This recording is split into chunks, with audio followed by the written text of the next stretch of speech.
यहाँ रहने वाले जितने गरीब लोग हैं उनके बच्चों के पास पढ़ने का कोई सुविधा ही नहीं है। गरीब का बच्चा जा रहा है पढ़ने, वहाँ पढ़ता नहीं है, खिचड़ी खाया और घरे चला आया। कॉलेज में खिचड़ी नहीं बट रहा है लेकिन वहाँ से डिग्री बट रही है। बिहार के शिक्षा व्यवस्था का हाल ये है, स्कूल से खिचड़ी और कॉलेज से डिग्री बट रहा है, पढ़ाई दोनों में कहीं नहीं हो रहा है। तो अगर पढ़ाई चाहिए क्योंकि यही रास्ता है गरीबी से निकलने के लिए, तो बिहार में सबसे ज्यादा पैसा शिक्षा पर खर्च होना चाहिए।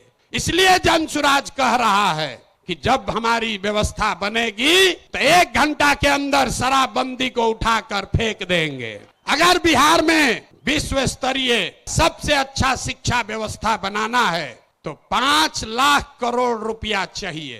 5 लाख करोड़ रुपया चाहिए अगले 10 वर्ष में, तो देश का सबसे अच्छा शिक्षा व्यवस्था बिहार में बना दिया जाएगा।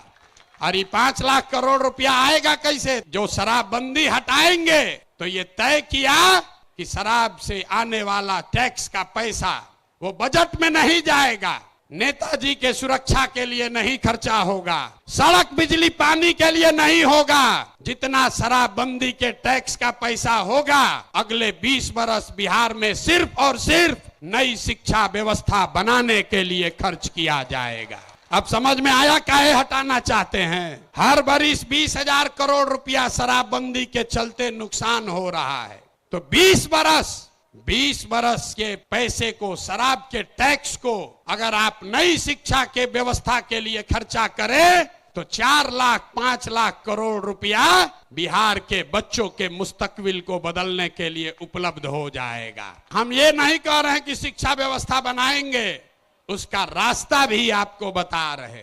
5 लाख करोड़ रुपया जुटाएंगे इसी बिहार से और ऐसी शिक्षा व्यवस्था बनाएंगे कि पूरे देश से लोग जैसे नालंदा विक्रमशिला में पढ़ने आते थे वैसे यहीं पर पढ़ने आएंगे, तभी बिहार ज्ञान का भूमि फिर से बनेगा।